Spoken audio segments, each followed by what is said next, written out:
Good evening and welcome, scholars. Good evening. Good evening. Good evening. Appreciate all the energy. Right. You guys can unmute, drop it in the chat. You guys already know how it goes. Man, can we get some energy? Can we get some cameras on? Right? Can we see some of your faces?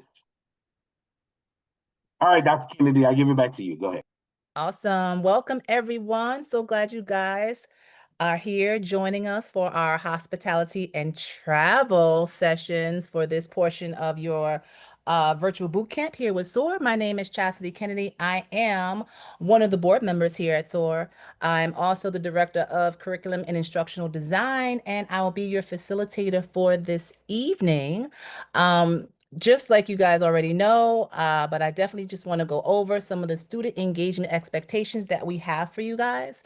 Some of you guys already know, I see your cameras are on. That's absolutely a must when we share or we spend this time together. It's important for you to be present and to actively participate. You guys know how to do that. Make sure you can drop your thoughts and ideas in the chat. You can unmute.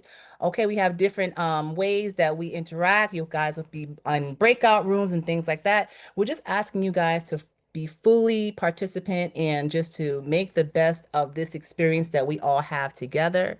Definitely come prepared, right? At the end of some of these sessions, you will have some homework assignments, some requirements, some things that your professors, your instructors will ask you to do. We ask that you keep all of that in mind. Stay on top of everything that is required of you.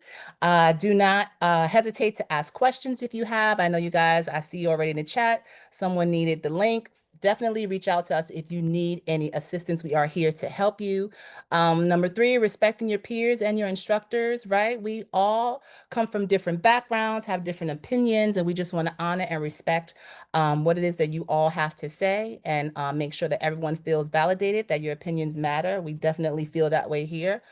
Embrace diversity and inclusivity. Take ownership of your learning, right? So that means you can't just sit back and absorb it all. We want you also to share what you know, share your questions, because I'm pretty sure if you have that question, one of your peers on the line has a similar question.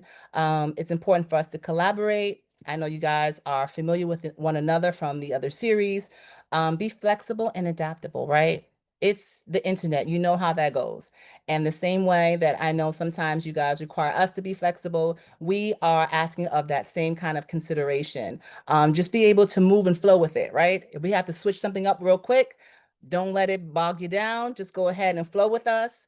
And last but not least, have fun and enjoy the experience.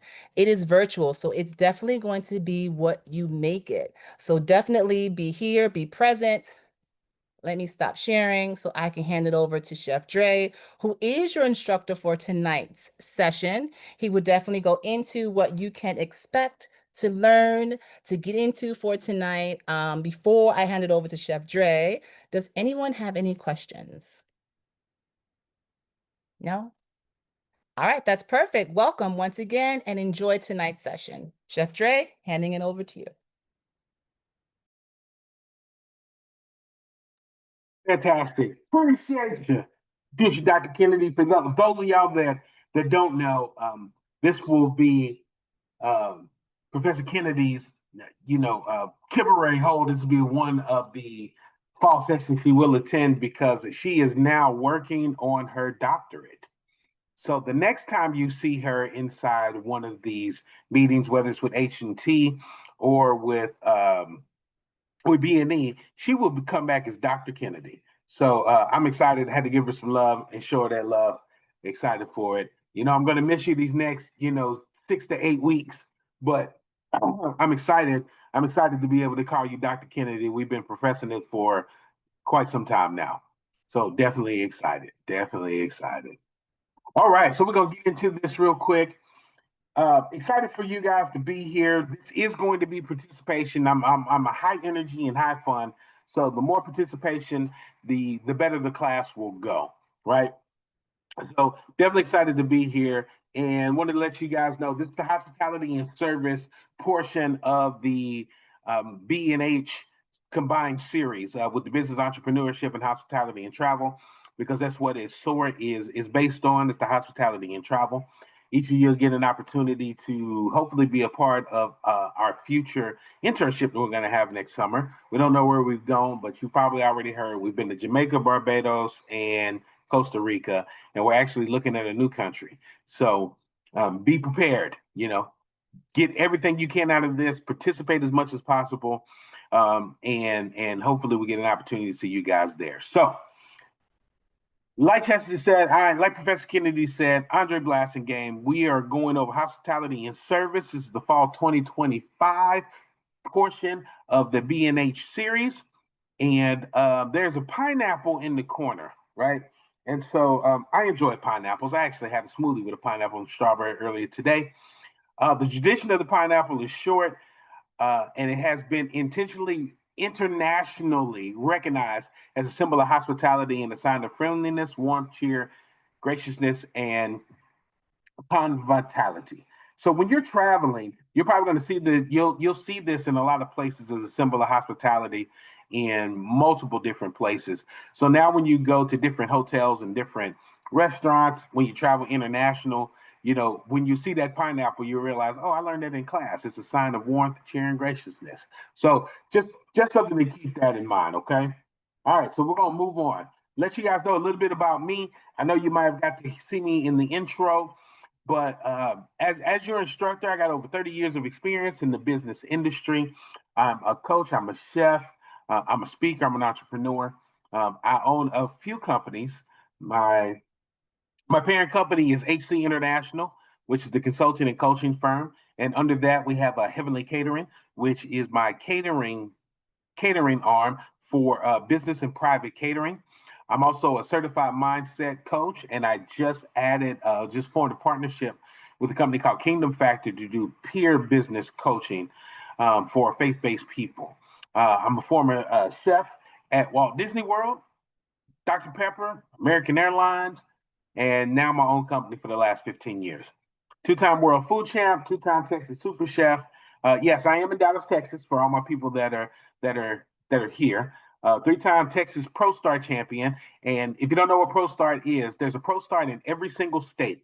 It's a culinary competition for high school youth that they compete against other culinary teams in the state to go compete on the national level. We all go to Baltimore. We fly into Baltimore and we get an opportunity to compete against all 50 states. And I've been blessed to be a two-time typo champion. That's what I'm going to say right there, since I noticed that I spelled, national champion wrong, right? Two-time national champion, meaning we beat all 50 states twice. We've come in second, and we've also come in fourth place twice nationally. And then, of course, my nonprofits that I'm a part of. So, and if you look up here in this right corner, the picture is actually me in Costa Rica. Actually, before we took the youth down there this past summer, because I also have a culinary program through my nonprofit and my Rotary Club, where we teach international cuisine to the women of Costa Rica, and they start businesses. I always like to give a highlight about them because in the 3 years that I've done this program, a lot of these women didn't know how to cook anything but Costa Rican food. We've created 16 new dishes with these ladies that are all international, and 5 of the 16 ladies have went on to start their own culinary businesses, bakeries, Airbnbs, and bed and breakfasts. So not only did they learn to cook, they actually also expanded out to building their own businesses. So definitely excited about that. All right, let's keep it moving. Now it's your turn. Okay. I want brief introductions. Tell me your name, what grade you're in, what's your favorite hobby, and your dream occupation. Now, I believe in allowing students to come off mute and volunteer themselves. If not, we're going to go old school and you will be voluntold.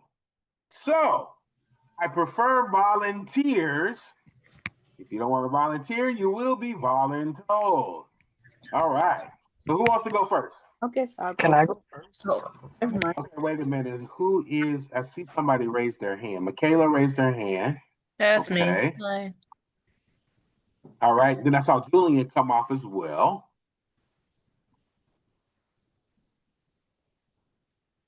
All right. Who wants to go first? Because I didn't get to see who actually came off first. I'll go Uh, first. Oh. All right. Go ahead, Carissa. My name is Carissa, and I'm in grade 10. And my favorite hobby is dancing, and my dream occupation is being a pediatrist. Oh, very nice. Very nice. Hey, man, learning about food is critical for that. I just want to let you know. And I love food too. Let's go. Let's go. Who's next? Julian, I think I saw you come off mute. You want to go ahead? I noticed you might be driving. I want you to be safe. can you hear me? Yes, sir. Okay, hi. My name is Julian, and the grade level I'm in 12, and my hobbies, I would say I like playing basketball on the side, and my dream occupation is pharmacy. Pharmacy. Guess Yeah, what? Once again, pharmacists need to learn nutrition. Certain foods you can't eat. Grapefruit is like the silent killer when it comes to a lot of medications. You know what I'm saying? I mean, learning about food is important, extremely important. All right, who's next? Could I go? Michaela, let's go. And then Janelle, you'll go next after Michaela. Yeah, my name's Michaela. I'm 10th grade. My hobby is also learning how to cook and bake on the side. And my dream occupation is to become some type of scientist, leaning towards environmental. Environmental scientist. You know what? I'm loving these occupations because each one of y'all occupations all has something very significant to do with nutrition and food. Food science is incredible, right? I need you to come up with a way for them to stop making fake food and stop destroying the seeds to not be reproduced. But it's okay. You know what I'm saying? It just I'm trying to correlate you guys' dream occupation to understand the importance of food and hospitality and all that you do because 100% of people eat. I want y'all to keep that in mind. Whether they're homeless, sick, in the forest, 100% of people eat. So everything that you do connects to some kind of food related incident, issue, thanks hospitality and service. Just keep that in mind. All right, I think Janelle was next, and then Jara. Jara Love. I hope I pronounced that right. If I didn't, when you come off mute, let me know. Dayra.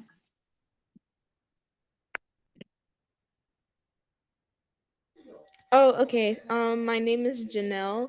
I'm in grade 11. I'm a junior, and my hobby is I love animation. So I love watching different animations and, comparing and contrasting them. But I also love to dance and I braid hair. And my dream occupation is being a biochemist. Biochemist. Biochem. I love it. I'm loving y'all occupations. I'm just loving the diversity of it. And some of you are actually going to spark, even though those are your dream occupations, some of you guys are going to create businesses from these occupations, right? I mean, just because you become a doctor doesn't mean you can't own a doctor's office and, manage other doctors, right? Same thing with a pharmacist. You don't necessarily have to be a pharmacist to own a pharmacy, but having the knowledge does expand and help it grow. You can own multiple pharmacies, right? Doesn't necessarily have to just be, working in a pharmacy. But I'm loving these dream jobs, loving them. Let's see who is next. Jaira, Jaira, Miss Love.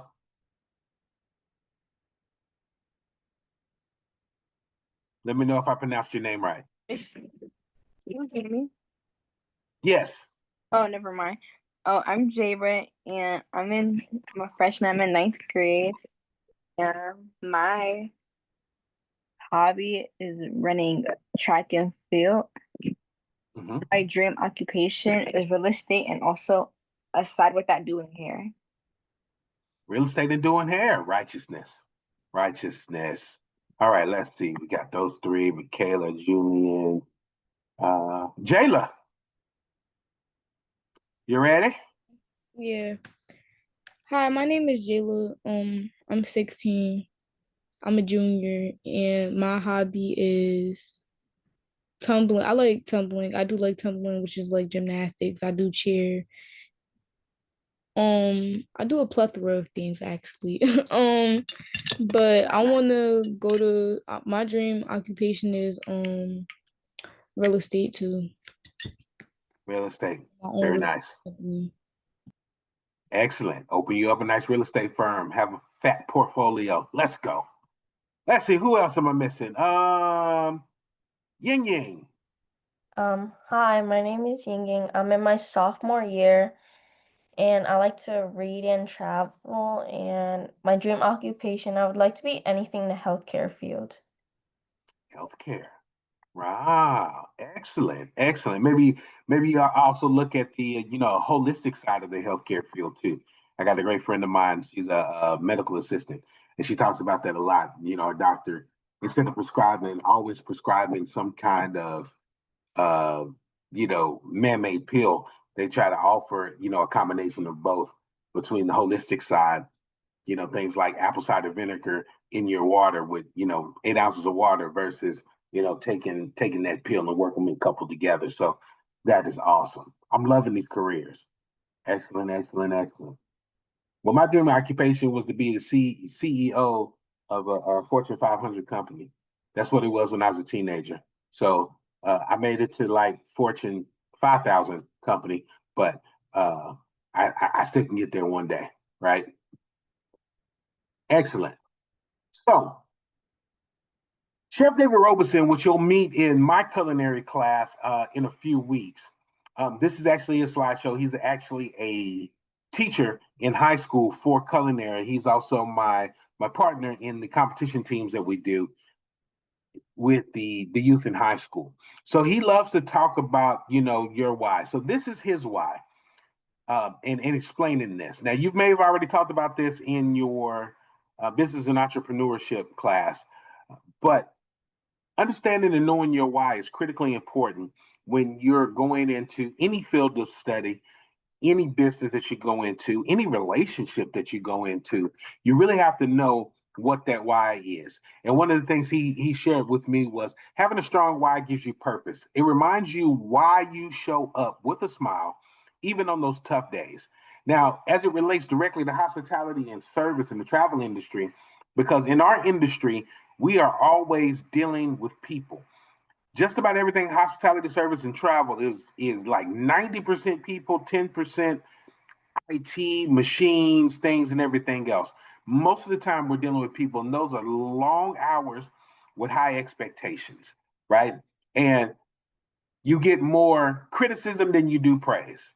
I want everybody just to think, and nobody has to answer, but when you think about the last time you went to a restaurant and you had a great experience, of the last 10 experiences that were great, how many times did you tell them that it was a great experience, right? Versus the one or two times that you had a bad experience in these same restaurants and immediately was like, okay, this food is wrong. I am upset. People just kind of gravitate more towards the negative. So, for the hospitality industry, I want you to focus on the positive. I want you guys, when you go out and you see something great in somebody's restaurant, I want you to change, your perception of always recognizing and letting them know that they've done a good job, done a great job, as opposed to only speaking up when something negative happens. But back to your why, because we're always dealing with people in the hospitality service. Long hours, high expectations are common, and your why fuels passion, resilience, and the drive to create unforgettable experiences for others. In what turns a job into a meaningful career, right?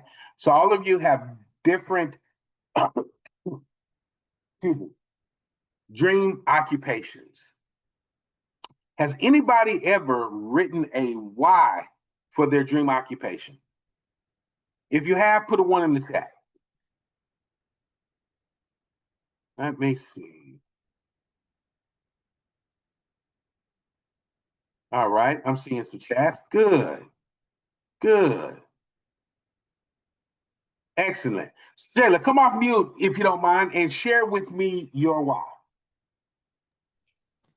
Um, my why for my dream occupation is because I don't know. I really like different. I don't know. Like I always like looking at like when I was growing up, like like them videos on YouTube of like weird and like crazy houses, like Monopoly houses in Florida and stuff. I've always liked those type of things. Like I always wanted like a room with like two beds, like some crazy setup. Like, and I like that concept. So I want to be able to create those ideas and make them come to life. Like having an indoor pool or something. Like making crazy ideas. So I really like that. I think that's really Ah. So have you seen any of those theme houses online, like the Mario Brothers house and yeah. the some of them I'm actually going to stay in 2026 because Oh, it's just a cool concept, like the Harry Potter house. I'm not even a Harry yeah. Potter fan, but some of the stuff that was in that house, I was just like, this is crazy. This is Awesome. crazy. Yeah. So excellent, excellent. Thank you. Carissa, tell me about your why.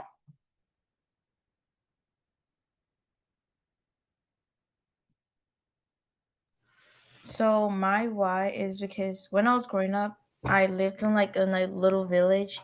So like we didn't have like a like good medical health like for kids. I was like I felt bad about like other kids not having like good like medical attention. So I decided to be a pediatrician so I can help more kids. Now that's a strong why. Really to help others based on what you experienced growing up. Man, that's incredible. Man, I'm definitely praying all the success comes to you in that. Excellent, excellent, excellent. Now, tell me your why. So my why is that I want to help create a world where incurable diseases have cures. Because growing up, especially like since I'm colored, like a lot of the diseases in my family, like diabetes, cancer, and things of that sort, are very prominent. And when they do go to get medical attention, it's always, drugs and drugs and drugs. But those drugs don't help cure the illness, it's more like keep it off. And so I don't think that any disease is actually incurable. I think there's a cure for everything. We just haven't found it yet. So I want to help discover those cures. Amazing, amazing. I'm loving it. I'm loving it. I'm loving it. Yep. If it's a disease that can happen, it's a disease that can be cured. So trust. We just haven't found the answer yet. Great job. Michaela, tell me about your why. So when I was growing up, I was always surrounded by just a bunch of like I was always had a really big backyard, and I grew up with my grandma and she really loved plants. And there would be a lot of times where she would teach me about how she takes care of her plants and how she takes care of her yard and all of that. And I've always been really interested in nature and just how like impactful it really is in our world and in our society. And I just really want to embrace that like more and maybe contribute into helping it because it's just like nature has been declining recently. Yeah, recently is an understatement. Yeah, recently is an understatement. I'm going to leave that one alone because we could have a whole different class, about the decline of what we're doing. So, That's Michaela, true. wonderful, wonderful, wonderful. And so, for those of you that didn't put a one in the chat, we're going to work on your why. Okay, and everybody that has their why already, take some time to make sure that you write it down because we're going to need it later during this class because we're going to refine it and we're going to make it almost similar to a mission and vision statement, but it's going to be your why and it's personal because I can hear in the stories of each one of you, from the excitement of seeing a new real estate property all the way to growing up without having the best health care. I can hear the passion in each of your voices to do that. And we're going to craft a strong why that you can take with you, that you're going to read and refine as the years go on. So excited, excited. So you guys came here for hospitality and travel, and we're gonna blow out the frame. We're having some fun. All right.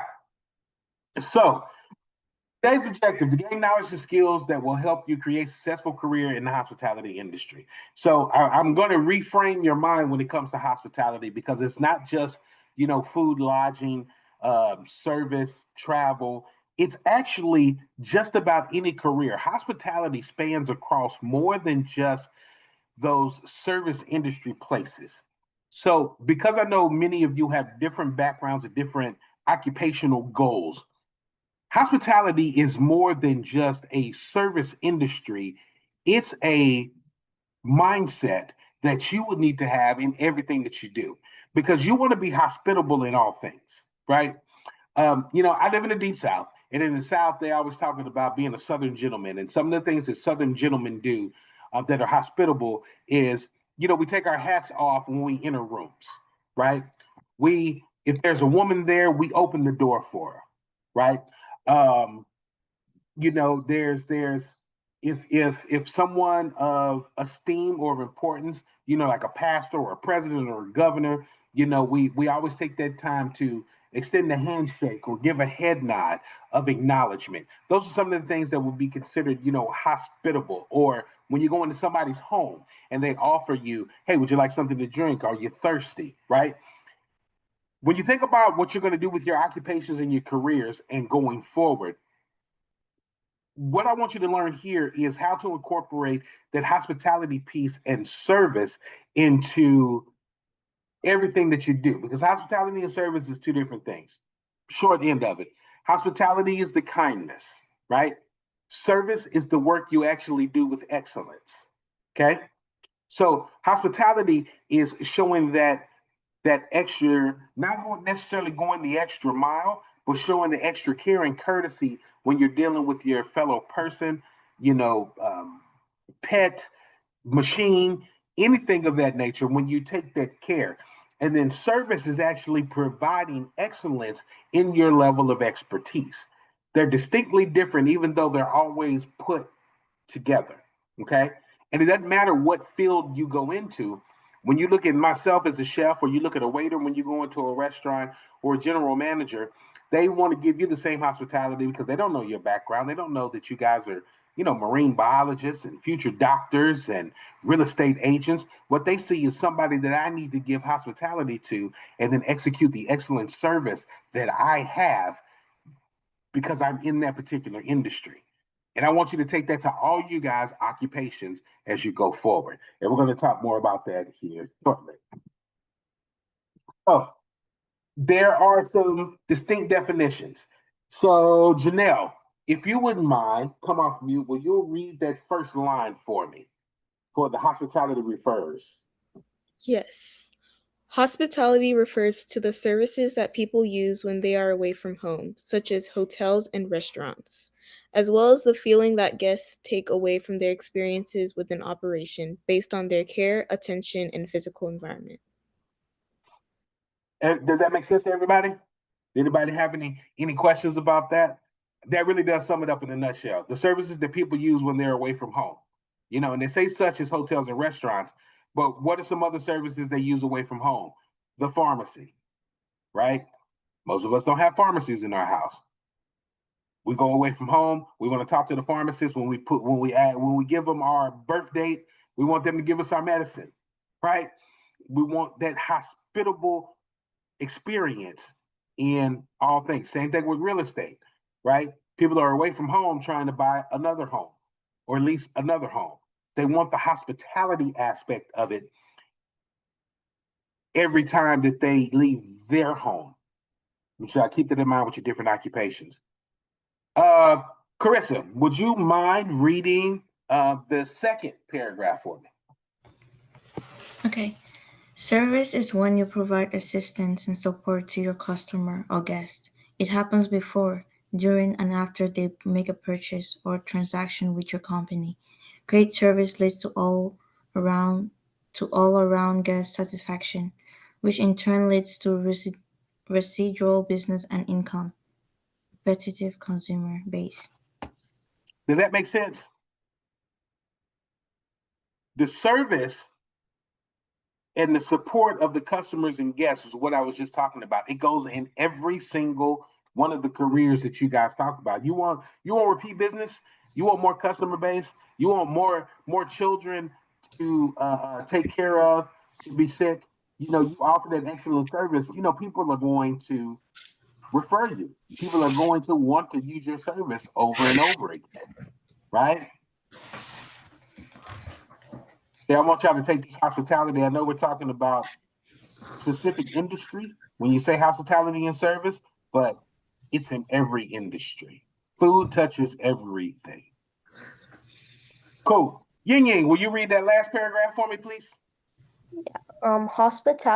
Hospitality is how you make people feel. It's the warm welcome, the smile, and the personal touch that turn a visit into a great experience. Service is what you do, like taking an order or checking someone into a hotel. You can have good service without hospitality, but true hospitality always include great service. Yep. True hospitality always includes great service. You guys make sure you just keep that mind frame in as you go through this hospitality and travel portion, that we may be talking about food and restaurants and hotels, travels and cruise ships, but the basis of hospitality and service is in every single industry, even in IT. It's important to have those knowledge and skills. All right, let's see, what time is it? All right, we're gonna go through one more slide and then we'll take a break. Actually, we're gonna go through this video. So, is there anybody on here that has never eaten at a Chick-fil-A? If you've never eaten at a Chick-fil-A, put a one in the chat. Do you mean like in store or ordering? Like you just had the food, period. You ever eaten Chick-fil-A? Who's never been in a Chick-fil-A store or drive-through? I've never know been in a DoorDash. store or drive-through. You've never been. Okay, well, you're in for an experience with this video we're about to watch. So, Chick-fil-A is by many standards in the fast food portion of the industry, or fast casual, as it is, as the standard for hospitality and service, right? They're known for being efficient, being quick, and on top of that, being kind. Now they're serving food, but at the same time, they're serving an experience that has put them on the map as being one of the greatest. So we're gonna watch this short video, and I want you to take some notes and notice some of the great things that they're doing, and then can jot down a few notes. So you're gonna take out pen and paper or use your phone. Some notes versus what we just learned about service and hospitality, right? And take out some notes from what you see from this video about service versus hospitality. Can everybody still see my screen?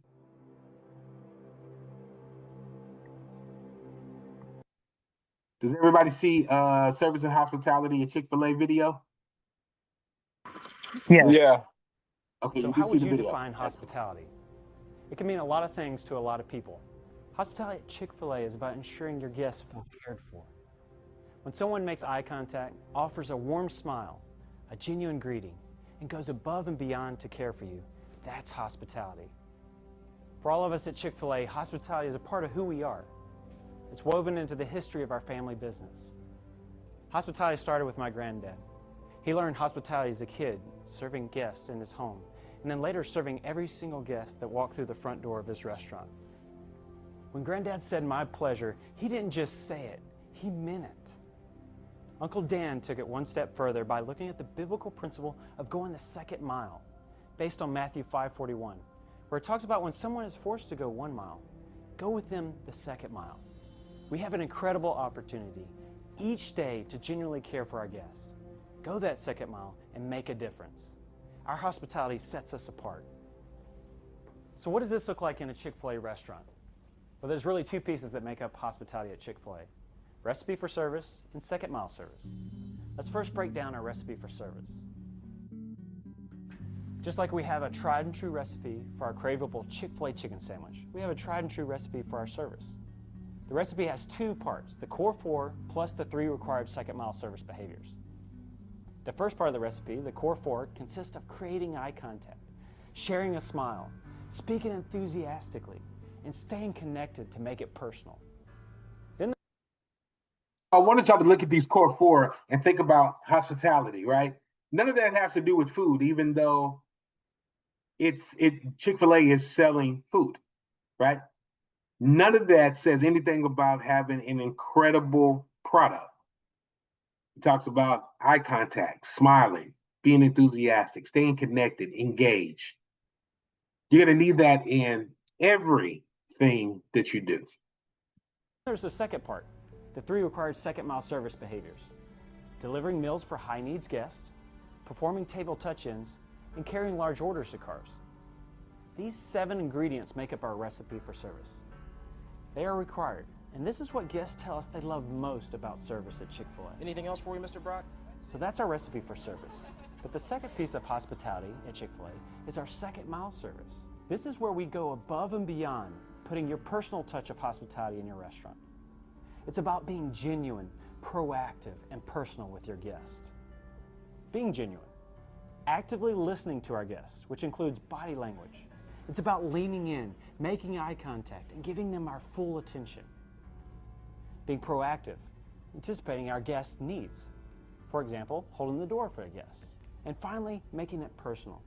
This is an opportunity to connect with our guests. Maybe it's simply remembering a guest's favorite meal. Chick-fil-A biscuit and a medium coffee. Any cream or sugar for you today? Overall, we're empowering our team members to obey their warm-hearted impulses, to treat others the way that they would want to be treated. Let me share with you a couple of comments from guests who were impacted by team members following those impulses.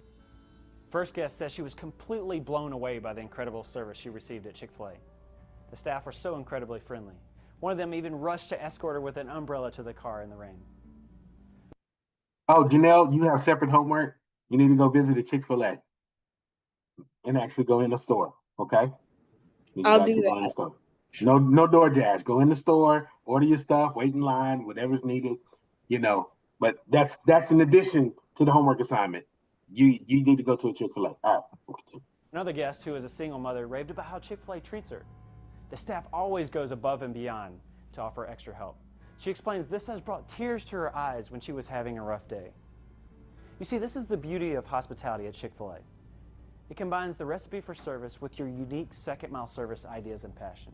You have the ability to offer signature services that best serve your guests. So why do we do all this? Because we care for each guest personally. Let's see what this looks like in our restaurant. Sir, I can help you right down here. Good, how are you? Is this for dine-in or carry-out? As guests enter the restaurant, Hi, how are you doing, Adam? they're greeted with a warm welcome. At the order point, in the dining room, or in the drive-thru, the team member is providing genuine core 4.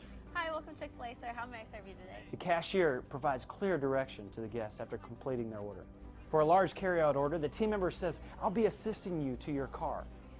During the guest dining experience, table touch-ins are occurring about every 10 to 15 minutes. I'll take your tray when you're finished, okay? All right, thanks for coming in today. You can see the host or hostess is constantly assessing the needs of the guest, always looking to provide extra condiments and napkins, refreshing beverages, and clearing trays, while taking advantage of those moments to connect with the guest.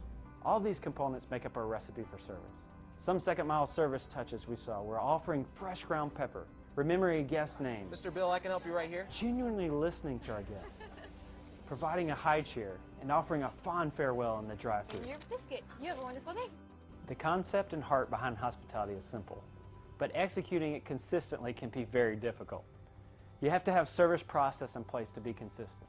You need the right people in the right places, saying and doing the right things. For example, 4 key team member roles have emerged in executing effective service process in the dining room. These roles may look unique in every restaurant, but here's an overall description of each. First, your host or hostess.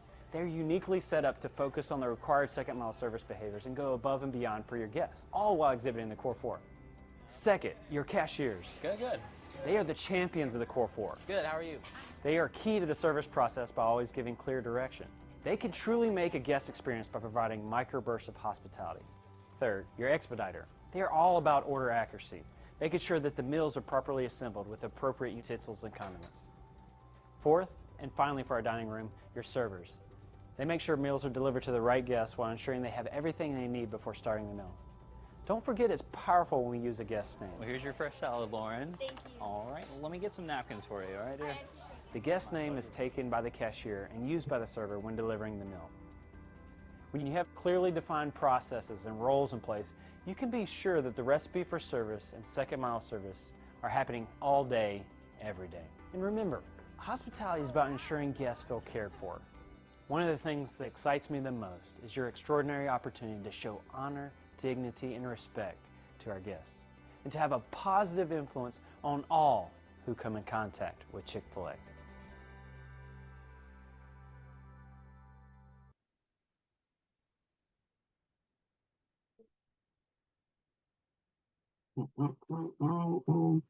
Excellent. All right, so what we're going to do now is make sure you guys have written down a few notes on some, service and hospitality keys with Chick-fil-A.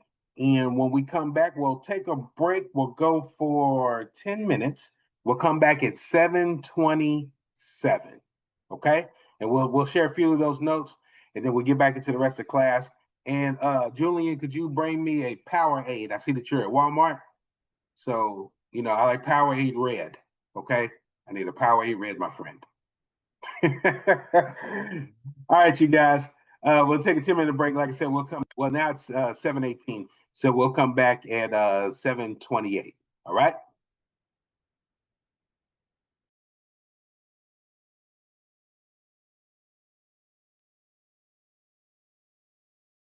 Excellent. All right. Let's hop back into it. So get into these questions. I know everybody has written down their notes from watching the video. So again, volunteer or voluntold. All right. First question. How does Chick-fil-A emphasize on personal service, such as using phrases like my pleasure, enhance the customer experience? And what can we learn from this approach? Anybody like to go first? Anybody? I can go first. So basically Chick-fil-A's hospitality and making customers feel good, like using my pleasure, basically makes them want to come to the establishment again because when they came there, they felt like they were served properly. They felt like the staff was really in tune with them and actually cared about them rather than just trying to sell their service or their products. And that enhances the customer experience because normally other establishments aren't worried about how customers feel, but with Chick-fil-A's hospitality, it makes them feel as though the customers are actually important to the business. Excellent. Good job, Janelle. Good job. Anybody else? One more.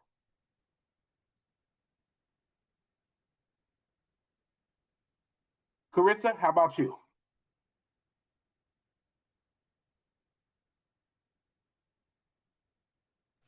I don't really know because I don't have anything to say for that one. You sure? You've been in the Chick-fil-A, right? Yes. So tell me, what do you think of their service? I think their service is pretty okay. I think they're really nice people, and every time I go to Chick-fil-A, I always like my mom and the employees are always like bonding and stuff. I feel like they bring like positive energy to like the customers and stuff. Good. Good. That's that personalized service. See, you can recount it because you went through it. He's like, I don't have anything to say about it, but I've experienced it. See the correlation? Good job. All right, question number 2. Say, in the video, the specific behaviors and practices, what specific behaviors and practices did you observe that Chick-fil-A demonstrated, especially when it comes to hospitality? They had a list of things that they do. I'll give you a hint to the answer. It could be the core 4 if you wrote it down, right? So, Michaela, I see you raise your hand. They will like hold the door for their customers, always like see what they need, like pay attention to what they need, like if they need like a I don't know what they're specifically called, but like a baby chair, or if they need extra A high chair. napkins and stuff like that. Yeah. Let me see. They maintain eye contact, smile. They stay connected with their customers, like remembering names, and they speak like enthusiastically. Excellent. See the core four. Those are behaviors that, and if you've been in a Chick-fil-A, like said Janelle, it's your homework. If you've been in a Chick-fil-A, you usually see that in almost every Chick-fil-A. It doesn't even matter what. It's remarkable that it doesn't really matter what neighborhood, what part of town, what city. It's very few times that I had an unpleasant Chick-fil-A experience. Maybe some cold fries before. I've had a couple times, got the wrong order, but they're even so kind about it.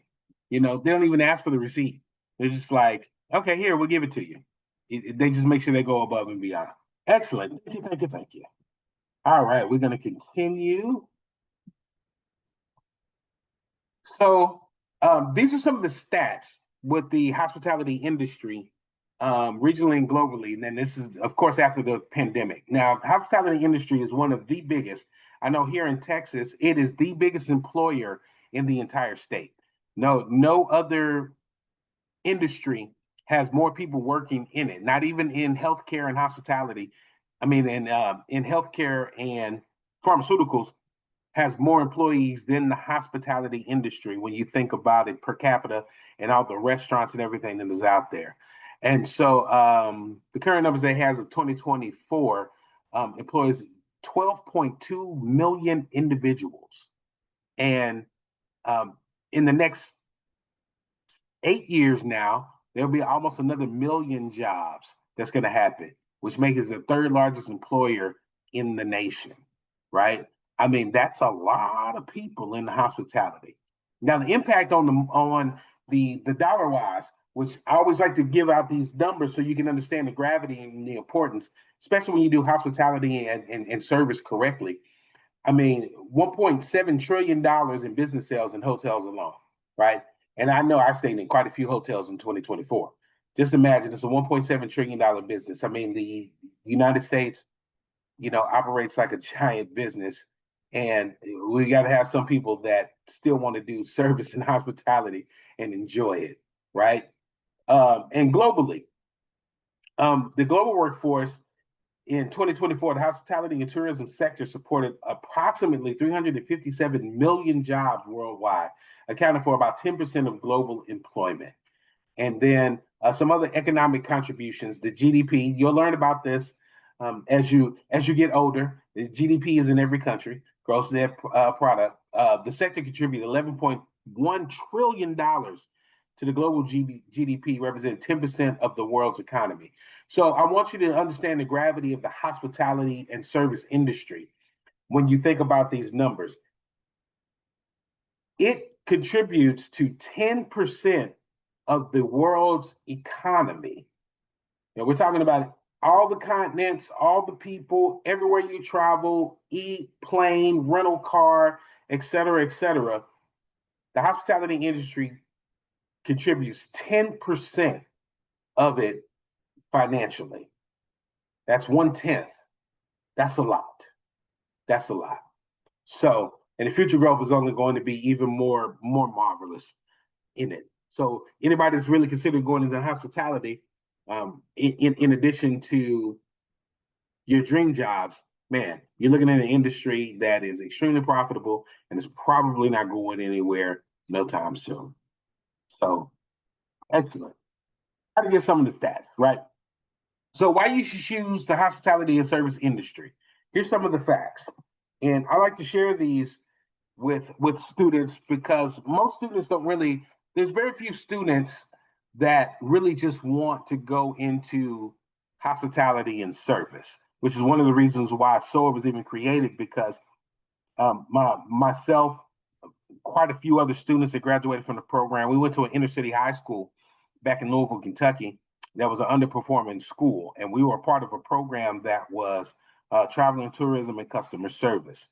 And at that time, I don't think, in my personal opinion, there was probably 1 out of every 10 of us really was going into the hospitality industry. We might have had a job at a fast food restaurant, but that was just because it was easy to get and we wanted to make money. Like my first job, I made bread at a sandwich shop in a mall, right? And so because of that program, it showed us something different. We were learning about airport codes and hotels and travel and tourism and how to treat people the right way, hospitality and service. And because of that, we got opportunity to travel all over the country. I'm an inner city kid. I didn't even have a passport, at a particular time at 15 years old, and I'm traveling to Barbados, right? Then I get a chance to go to Hawaii. Then I get a chance to go to Mexico, and then other people, I got to be a part of the class that paved the way for students to go on Disney cruises and internships and go on Amtrak and just travel the country and really learn some great things out there and put a new perspective on, inner city living. We got an opportunity to see other things. And I don't know, now I've been to probably about 15 plus countries. I've cooked for some extremely famous people, and I probably never did that if somebody didn't expose me to a program like this. And my sister Rosie, she put the vision together for this, right? And now you get to now you get to benefit from it, and hopefully you all have the same excitement for hospitality and service as you move forward in the different careers and businesses and jobs you want to do. So here's some of the advantages of high school students who are entering the industry. When you enter in early, especially during high school, you get a competitive edge because you get a lot of hands-on experience, and it helps be a driving force in your knowledge and skills, right? The younger you get started with something, the more apt you are to learn more faster than getting started later, right? So whatever you choose, definitely, start at a young age. Your passions, I've heard your whys. Definitely go for it with everything that you want to do. Great thing about hospitality industry, there's a lot of diverse career paths. You don't necessarily have to be a cook or a chef like myself. You can own, you know, restaurants. McDonald's entire business model is about real estate, right? And I know you don't think about that when you think of McDonald's. You think of fries, burgers, Ronald McDonald, but their entire model with Ray Kroc is built on real estate, finding the right property, putting it in the right place. But they also had the system to put together. So when somebody franchises it or buys the portion of McDonald's, then McDonald's controls the real estate. They put you in prime locations, prime area, and the portfolio is built on the real estate, even though it's in the food industry. So I want you to make sure that you're expanding your mind when you think about hospitality and service. It's not just about the food and being kind. There's other ways and other advantages of starting early, especially in real estate, man. Real estate is incredible when it comes to the restaurant industry. Some other advantages that you get: skill development, networking opportunities, and flexibility.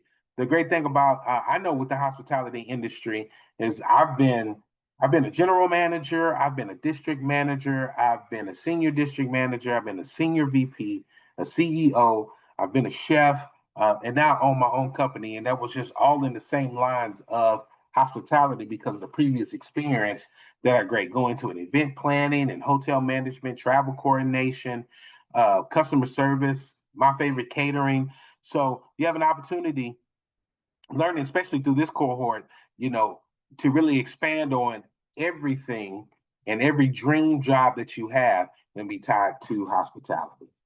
Any questions? I know I talked a lot right then. It's like 10 minutes of lecture. I try not to do that. I know when I was a student your age, 10 minutes of lecture would have me dozing off. So I want to make sure everybody is, if you're still awake, put a 1 in the chat.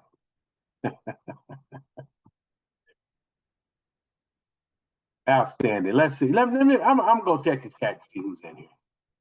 Let's see. All right, Janelle's still awake. So is Yin Yang. Thank you, Carissa, Joey. Joey, I saw. You know what? I thought I saw Joey chime in.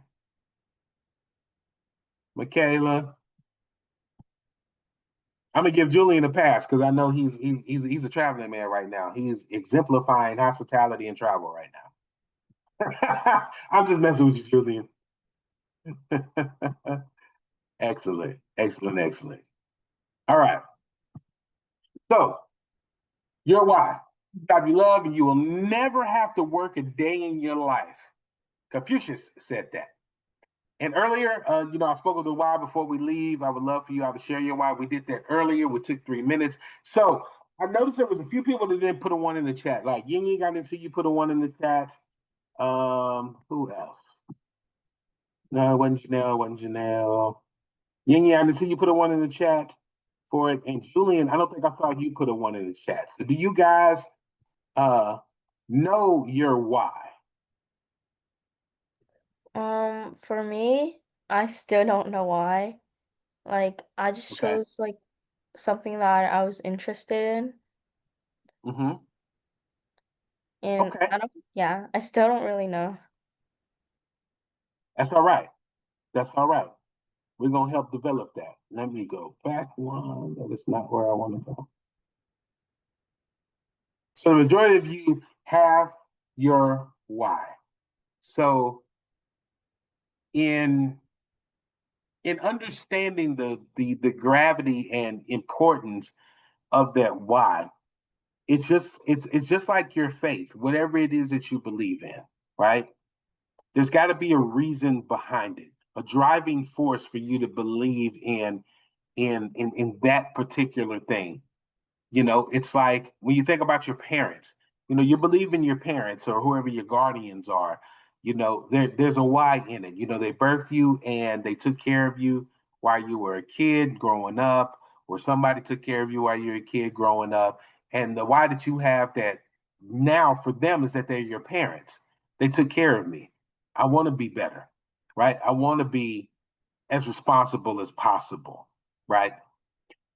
And so when you think about your why going forward, especially with all the different dream occupations that you guys have out there, that why is that backbone of your success. That why, I want you to take, this is what we're going to do. We're going to take about 3 minutes. I'm going to break you guys up into some breakouts, right? And I want you it's going to be 3 quick minutes. I want you to talk to your fellow peers about your why. And for you that don't have a why, I want you to listen to them and help begin to formulate what your why is. Okay? Why do you want what you're doing? Why do you believe in what you're doing? Even for Ying Ying, when she said, I just picked something. Why did you pick that? Right? It'll help you break out into, let's see, how many kids is in here? Looks like 9. We'll just do 2 rooms.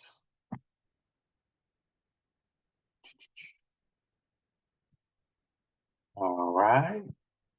Assign you guys. Boom. Jayla. Let's go Joey.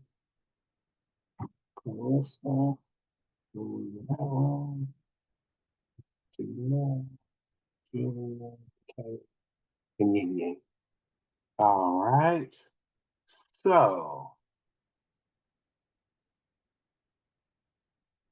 give me 1 second. I'm adjusting these breakout rooms. So, what you're going to do for the next 3 minutes, you're going to expand on the why that you talked about earlier. Tell everybody to write down their why. Yeah. I want you to think about something that you're passionate about or something. Matter of fact, I want you to build your why around your hobby. Okay. So if you have not done a why, build your why around your hobby. If you already have your why built around your dream occupation, expand on it. Give it a little bit more, as they would say in culinary word, a little more girth. Give it a little bit more substance to it. So I'm gonna give you guys about 3 minutes. I'll probably pop in your rooms, but at the end of 3 minutes, we'll share shortly. We'll get into the rest of the message, and I believe we'll have a game at the end. Okay, everybody ready? I'm gonna open up the rooms. Everybody go. Boom.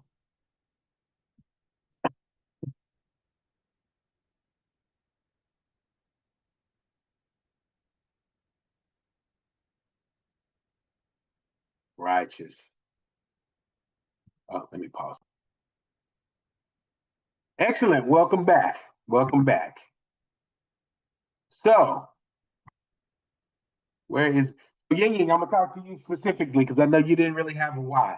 Did that few minutes in there listening to otherwise give you a some at least some direction on formulating your why for your hobby? Yeah, so I was listening to Michaela's and Mhm. like I was thinking about it. I don't want to just do my job for for the money. I want to make an impact.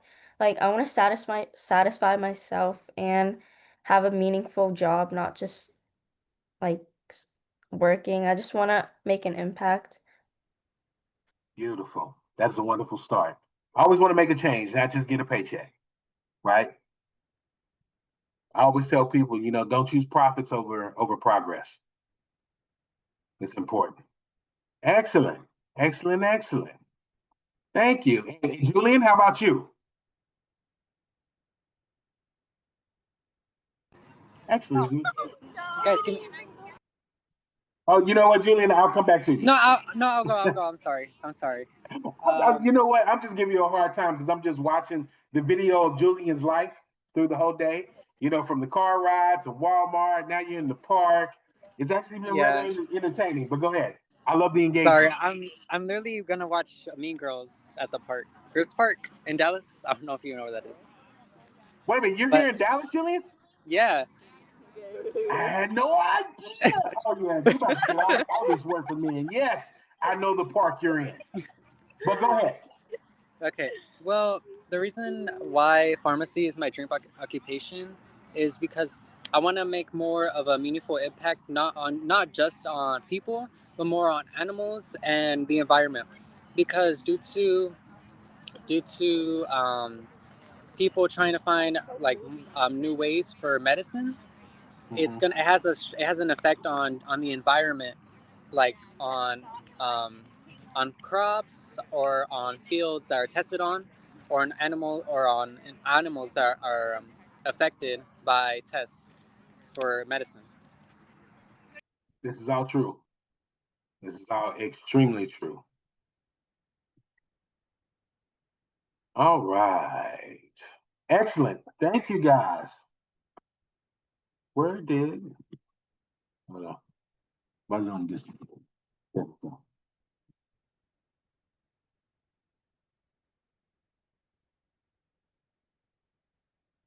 All right. So we've got about 7 minutes left, which is absolutely perfect. No, that's not what I want to do. All right. So in the Google Classroom, there should be a 4-minute video. That's the part 2 to the Chick-fil-A video. So now I'm giving you guys a homework assignment. Okay. And this is also in the Google Classroom. And then, Chaz, I think we have a Mentimeter for this particular class because the next 2 classes is going to be, which are tomorrow and Thursday, just so you guys know, tomorrow and Thursday. There's the hotel operations class tomorrow, and then that starts at 6:30 EST, and then there's the lodging class that'll be on Thursday. So I just want to make sure you guys remember that, and so that you'll chime in tomorrow and Thursday. Those are together class. But at the end of this one, we should have a little game, a little Mentimeter game that our assistant has put together for us. So if we could pull that up, that would be great before we hop in. But here's today's homework assignment. There is a 4-minute video in addition to the 6 minutes that you already watched, right? And so for that video, these are the submission guidelines. Excuse me. Actually, I think I need to go back one. All right, there we go. So I need a written response. After watching the video, provide thoughtful responses to the following prompts. If you need to take a screenshot of it, go right ahead. You want to break out your phone and take a picture of it. And it's also in the Google Classroom. Understanding the concept in your own words, define what second mile service means and how this concept goes beyond standard customer service practices. Real world application, describe a time when you experience or observe second mile service in any setting not just at Chick-fil-A, any setting that you go into. And what impact did it have on your perception of the service? Personal implementation, future hospitality professional, how can you incorporate second mile service into your daily interaction with guests, clients, and whatever it is you do? Because you also got to think, if you manage people, your people are like guests and like clients, right? Most of the time, they're the lifeblood of your business. And the way you treat them reflects on how they treat others, okay? And then do an analysis. Compare Chick-fil-A's approach to customer service of any other organization that you're familiar with, okay? Like I said, it should be in the Google Classroom. Last time I checked, it was. Any issues, let me know. Now, these are the guidelines. Now, remember, this was created by Dr. Robertson, who is an actual high school teacher. So, this should be something all you are familiar with. Type double space, 12-point font, right? Times New Roman or Arial, right? Approximately 400 words. The due date will be Thursday before the start of the lodging class. Have to have Google. I'm in the fundamentals, but not this one. Okay, so we'll work on that. We'll make sure that everybody is in the H&T Google Classroom. I think we might have missed unifying the two classes, but we'll make sure we do that. So definitely the homework assignment will be due by Thursday before the beginning of class. And we will make sure we get that in the folder for you. You can upload it to Google Classroom, or you can email Chef David there. And there was one where I had my email address. My email address is, I'm going to put my email address in the chat, just in case Chef doesn't get to it, because I know he's traveling, which is why I'm filling in for him for his class, and he's doing my class. All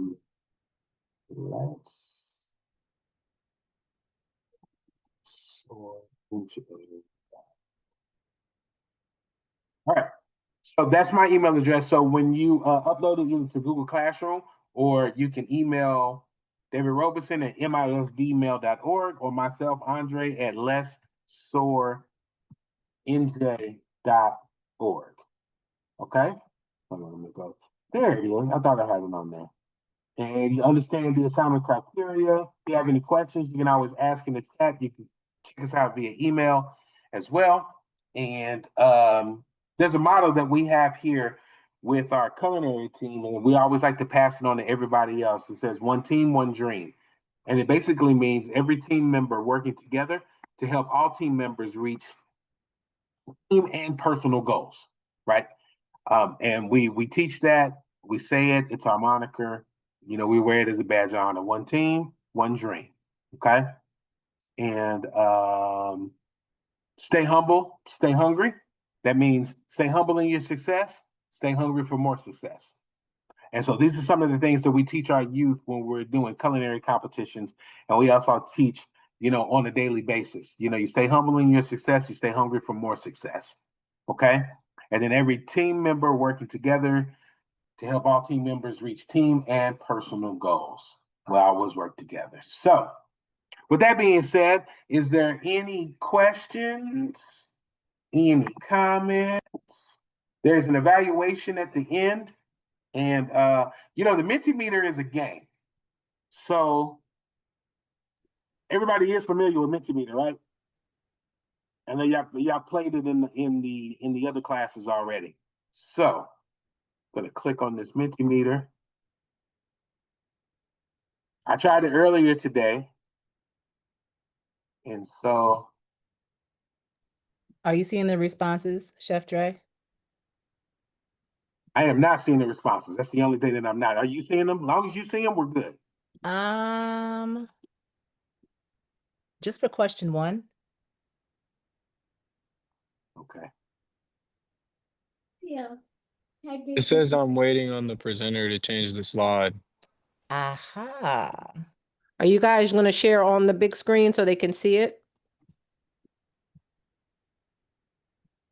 Hold on. That's a good question. Hold on. All right. I was going to say, if you need help, I can help with that. Yes, I do need help. Help with that. Hold on.